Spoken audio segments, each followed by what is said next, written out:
اللہ کے پسندیدہ بنو، اللہ کے پسندیدہ، رب کریم کے پسندیدہ بنو، وہ جس طرح چاہتا ہے اس طرح کے بن جاؤ، جس طرح اللہ تمہیں پسند کرتا ہے اس طرح کے بنو، جس طرح کے رسول پاک صلی اللہ علیہ وسلم تمہیں پسند کرتے ہیں تم اس طرح کے بنو، جس طرح کے حضور چاہتے ہیں اس طرح کے بنو۔ حضرت مصعب ابن عمیر میرے رسول پاک کا غلام، اور حال یہ ہے کہ سب سے زیادہ فیشن اور سنگار کرنے والا مکے کا نوجوان کلمہ پڑھنے آیا تو میرے حبیب نے فرمایا یہ عشق کی بازی ہے، تو اس میں سے گزر جائے گا، تو بڑا امیر ہے، ہر مہینے تیری ماں نیا جوڑا لے کے دیتی ہے، یہاں تو غربتیں ہیں، ٹاٹ کا لباس ہے، کیسے گزارا کرے گا؟ عرض کی محبوب تو کلمہ تو پڑھا، محبوبہ تو کلمہ تو پڑھا، تو مجھے قبول تو کر، تو ایک دفعہ قبول تو کر، پھر میرا انداز تو دے۔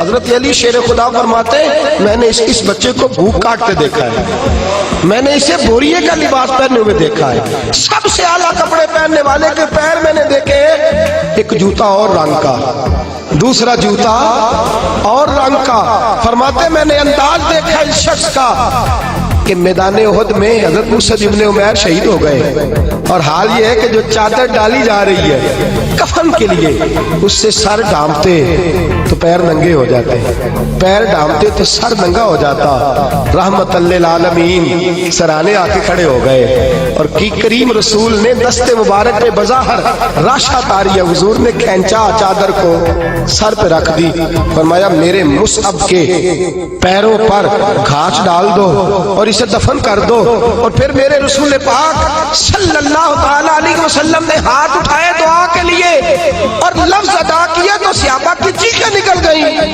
میرے رسول پاک نے فرمایا یا اللہ اس نے اپنا آپ بھلا کے تیری پسند کو اہمیت دی ہے، یا اللہ باقیوں سے رحمت کی نظر سے ملنا، اور جب میرا مصعب تیرے پاس آئے تو ذرا مسکرا کے ملنا، یا اللہ اس سے ذرا جو تیری شان کے لائق ہے ذرا اس سے مسکرا کے ملنا، اس لیے کہ یہ تجھے تیری پسند کا بن کے دنیا سے گیا ہے۔ جب میرے رسول پاک دفن کر چکے تو میرے نبی پاک صلی اللہ علیہ وسلم نے فرمایا، میرے محبوب فرماتے ہیں جنت کی حوریں لڑ رہی ہیں، کوئی کہتی ہے میں نے مصعب کے لیے دروازہ کھولنا ہے، کوئی کہتی ہے میں نے دروازہ کھولنا ہے، تو میرے دوست اس طرح کی پسند کیوں نہیں اپناتا جو اللہ کی پسند ہے؟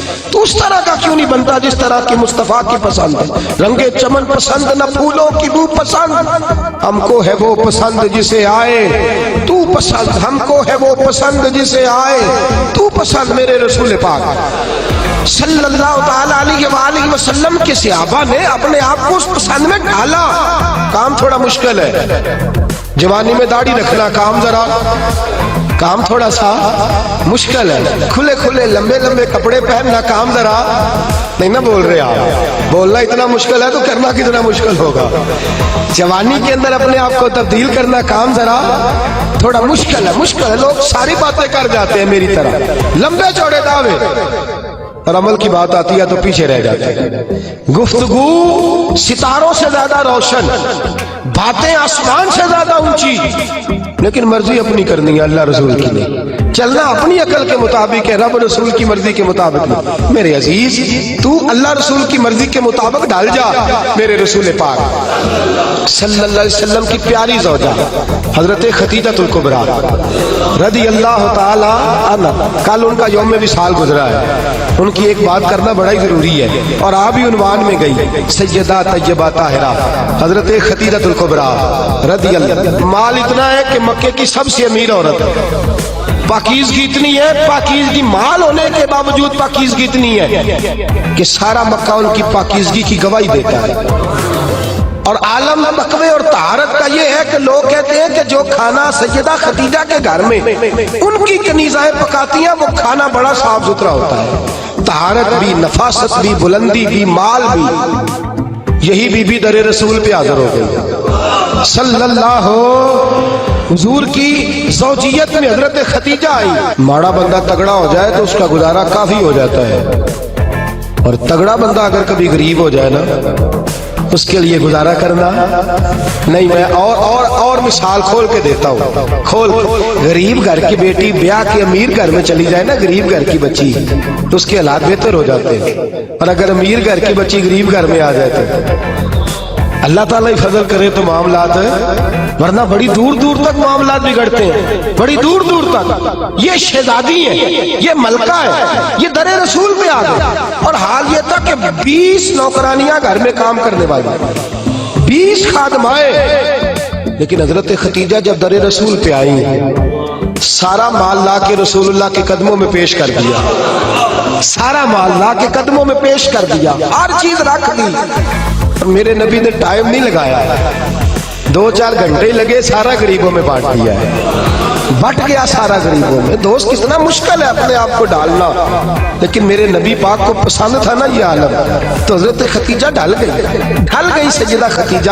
اور یارو وہ بی بی جو پانی کا گلاس بھی کوئی لا کے دیتا ہے تو استعمال فرماتی ہے، اس عورت نے اپنے گھر میں مٹی کا چولہا بنایا، اس چولہے میں اپنے ہاتھوں سے آگ جلائی، پھر اس چولہے پہ کھانا پکایا، پھر وہاں جو ہے وہ روٹیاں بنائی، اور وہ بی بی جب باورچی خانے سے کھانا لے کے نکلی تو بخاری مسلم اٹھا کے دیکھ، جب تو اللہ کا پسندیدہ بنتا ہے تو عالم کیا ہوتا ہے۔ حضرت ختیجہ جب ادھر سے حضرت خدیجہ الکبریٰ نکلی ہے کھانا لے کے، اپنے ہاتھوں پہ کھانا رکھا ہے، اپنے ہاتھوں سے کھانا بنا، اور ابن شام کہتے ہیں وہ کپڑے ان پر کئی پہ ود لگے ہوئے۔ سیدہ ختیجہ الکبریٰ کھانا لے کے در رسول پہ آئیں تو میرے حبیب کریم نے فرمایا ختیجہ تیرے آنے سے پہلے حضرت جبریل آ گئے، تیرے آنے سے پہلے جناب جبریل آئے ہیں، اور وہ کہہ گئے یا رسول اللہ مجھے رب کریم نے بھیجا ہے۔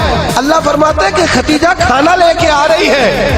محبوب جب ختیجہ تیرے لیے کھانا لے کے آئے تو اسے اس کے رب کا سلام کہہ دینا، اسے اس کے رب کا، اسے اس فرشتوں سے بنتا ہے انسان اعلیٰ، مگر اس میں لگتی ہے محنت کچھ زیادہ۔ کہا میرا سلام کہہ دو، اس لیے کہ اس نے اپنی پسند چھوڑ دی ہے، وہ اللہ کی پسندیدہ بن گئی ہے۔ اس نے وہ والا رنگ اپنایا ہے جس میں اللہ راضی ہوتا ہے، جس میں اللہ خوش ہوتا ہے، جس میں اللہ تبارک و تعالیٰ کی رضا ہوتی ہے، جس میں اللہ پاک راضی ہوتا ہے، وہ والا رنگ اپنایا میرے حبیب پاک صلی اللہ تعالیٰ علیہ وآلہ وسلم نے انداز دیا اپنی امت کو۔ فرمایا مرضیاں نہ کرتا پھر تو الجھ جائے گا، اپنی مرضی کا رنگ نہ خس کر، تو الجھ جائے گا، تجھے ڈور کا سرا ہی نہیں ملے گا، تو ہر وقت اسی خودی کے چکر میں بے حال رہے گا۔ رب کریم کی مرضی کے مطابق ڈال جا، اللہ کی مرضی کے مطابق ڈال جا۔ میرے دوستو ہم نے ہر وہ رسم جو ٹکراتی ہے دین سے، ہر وہ چیز جو دین سے ٹکراتی ہے، جو اسلام سے متصادم ہے، جو اللہ تبارک و تعالیٰ کے قانون کو چیلنج کرنے والی، ہر وہ چیز اوڑ کر کے ہم نے اسلام کے اندر داخل کر دی ہے۔ کس کو نہیں پتا، کس کو نہیں پتا کہ بینڈ باجا سن کے میرے رسول پاک نے آواز سن کے بانسریا کی تو کانوں میں انگلیاں لے لی تھی۔ کیا آپ کے اس وطن پہ ٹی وی پر بیٹھ کے پورے دبدبے سے لوگ کہتے نہیں موسیقی روح کی غذا ہے، کہتے نہیں اللہ رسول کی پسند کو چیلنج نہیں کیا جاتا؟ کیا میرے نبی کریم صلی اللہ تعالی علیہ وسلم نے یہ نہیں فرمایا کہ عورتوں میں تمہارے لیے یہ پسند کرتا ہوں کہ گھروں میں ٹکی رہنا، میں تمہارے لیے پسند کرتا ہوں کہ پردوں میں چھپی رہنا؟ میرے نبی پاک علیہ السلام نے فرمایا میں تمہارے لیے پسند کرتا ہوں کہ تم اپنے پردے کی حفاظت کرنا، اور 3 شرطیں لگائیں۔ فرمایا عورت پردہ صحیح کرے، نماز پابندی سے پڑھے، اور جس وقت مرے اس کا خامد اس سے راضی ہو، اس کا خامد اس سے نماز 5 پابندی سے پڑھے، پردے کی حفاظت کرے، اور مرے تو خامد۔ فرمایا اس بی بی نے خامد نہیں راضی کیا، اللہ راضی کر لیا ہے۔ اس نے خامد نہیں راضی کیا، وہ اللہ کی پسندیدہ بن گئی ہے۔ یا رسول اللہ کیا ملے گا؟ فرمایا صبح قیامت رب کریم اس کے لیے جنت کے سارے دروازے کھول دے گا۔ اس کے لیے جنت کے، کیوں اپنی مرضی کرتے ہیں میری مائیں بہنیں بچیاں، کیوں اپنی مرضی کرتی ہیں؟ کیوں ہم کیوں عورتوں کو گھر کے اندر یہ پردے کی تاکید نہیں کرتے؟ اپنی پسند جو ہماری ہے کہ معاشرے میں اب پہلے رواج تھا دوپٹہ اوڑھنے کا، اب چونکہ وہ رواج بھی نہیں رہا، اب رواج ذرا بدل گیا ہے، تو یہ نیا رواج آیا ہے، اس نئے رواج کے کپڑے ڈلوا کر، اس نئے رواج کا فیشن کرا کر، اس نئے رواج کے اندر ڈھلا کر، اس نئے اسٹائل سے ساتھ بٹھا کر لے کے جاتا ہے۔ تو اپنی مرضی کرتا ہے، اور میرے نبی پاک صلی صلی اللہ تعالی علیہ وسلم نے فرمایا اسے اللہ رسول کی مرضی پہ لگا دے. رب کریم اگر یہ اللہ رسول کو راضی کر لے گی تو اللہ تعالیٰ جنت کے سارے دروازے کھول کے جنت عطا فرمائے. دیکھیے نا میرے نبی پاک صلی اللہ علیہ وسلم نے فرمایا, حضور سید عالم صلی اللہ تعالی وسلم فرماتے او گروہ جوانا اپنی آنکھ کو نیچا رکھو. فرمایا اگر تم اپنی آنکھ کی حفاظت کرو گے تو اللہ تمہیں عبادت میں لذت عطا کر دے گا. اور فرمایا رب کریم اس جوان کی طرف دیکھ کر مسکراتا ہے, یا رسول اللہ کون سا جوان؟ فرمایا جب رات گہری ہوتی ہے تو وہ تہجد پڑھنے کے لیے کھڑا ہو جاتا ہے. تو اللہ کا پسندیدہ بندہ ہے, اس کو دیکھ کر تو رب کریم مسکرا رہا ہے. جوانوں کی جماعت سسکتا ہوا لہو ملت کا سارا, اس میں 85% ظلم نوجوان طبقہ کر رہا ہے. نوجوانوں دیکھو رمضان کا مہینہ ہے, ٹھنڈی ہوا, جمعے کا دن ہے. میرے نبی پاک صلی اللہ علیہ وسلم نے فرمایا قیامت کے دن عرش کے سائے کے علاوہ کوئی سایہ, جوان دیکھے میری طرف, غور سے دیکھے اور میری بات کو غور سے سنے. فرمایا قیامت کے دن عرش کے سائے کے علاوہ کوئی سایہ. فرمایا جوانوں کو رب کریم جس کرسی عدالت پر اللہ بیٹھے گا نا اس کی سیدھی جانب اللہ نوجوانوں کو کھڑا فرمائے گا, اس کی سیدھی جانب. اور فرمایا رب کریم ان جوانوں سے راضی ہوگا, انہیں اللہ عرش کا سایہ عطا کرے گا. تو صحابہ نے عرض کی حضور یہ کون سے نوجوان ہیں؟ فرمایا جو دنیا میں اللہ کو راضی کر کے آئے ہیں, یہ اللہ کے پسندیدہ ہیں. کون سے؟ تو میرے حبیب پاک صلی اللہ علیہ وسلم نے فرمایا یہ وہ والے نوجوان ہیں جوانی بھی تھی, پاکیزگی بھی تھی, جوانی بھی تھی, آنکھ میں حیا بھی تھی. فرمایا جوان اور خوبصورت لڑکی نے ان کو دعوت گناہ دی تھی, ان کو اپنی طرف بلایا تھا, لیکن انہوں نے یہ نہیں دیکھا کہ مجھے پسند کیا جا رہا ہے اور میں بھی کسی کو پسند کر رہا ہوں, یہ نہیں دیکھا. فرمایا انہوں نے اللہ کی پسند کو سامنے رکھا. جوان اور خوبصورت لڑکی نے دعوت گناہ دی, لیکن انہوں نے کہا انی اخاف اللہ, میں تو اللہ سے ڈرتا ہوں, میں تو اللہ سے ڈرتا ہوں. میرے نبی پاک فرماتے رب انہیں اپنے عرش کا سایہ بھی دے گا اور فرشتوں کو بلا کے ان نوجوانوں کو کھڑا کر کے فرشتوں کے سامنے اللہ ان پر فخر بھی فرمائے, اللہ ان پر. لیکن دل کے پھپھولے جل رہے ہیں سینے کے داغ سے, اس گھر کو آگ لگ رہی ہے گھر کے چراغ سے. میں تو ہر وقت یہ راگ لاپتا رہتا ہوں, میں تو سسکتا رہتا ہوں. خدا را ملت کے جوانوں, خدا را رسوائی والی زندگی گزار رہے ہو, تم رسالت والی زندگی گزار رہے ہو. تمہیں دھوکے میں مبتلا کر دیا گیا ہے, فیس بک پہ لگا کر, انٹرنیٹ پر لگا کر یہ تمہاری پاکیزگی کا جنازہ نکالا جا رہا ہے. تم ہو کہ اس جنگل سے باہر ہی نہیں آ پا رہے, تم ہو کہ اس زہر کو تم سمجھ نہیں رہے یہ ہمارے لیے زہر ہے, تم ہو کہ تمہیں خیال ہی نہیں آ رہا کہ یہ رسوائی کا کام ہے, تم ہو کہ تمہیں خبر ہی نہیں کہ میں نے ہاتھ میں آنکھ کا انگارہ پکڑا ہوا ہے. خدا را دنیا داری کی پسند چھوڑ دو, کس کی پسند اختیار کرو؟ بولیے, سارے بولیے, نوجوان بھی بولے, بزرگ بھی بولے, اللہ کی پسند. کس کی پسند جی؟ چھوڑ دے سارے رنگ سارے انداز, ایک صبغۃ اللہ, ومن احسن من اللہ صبغہ. رنگ کس کا؟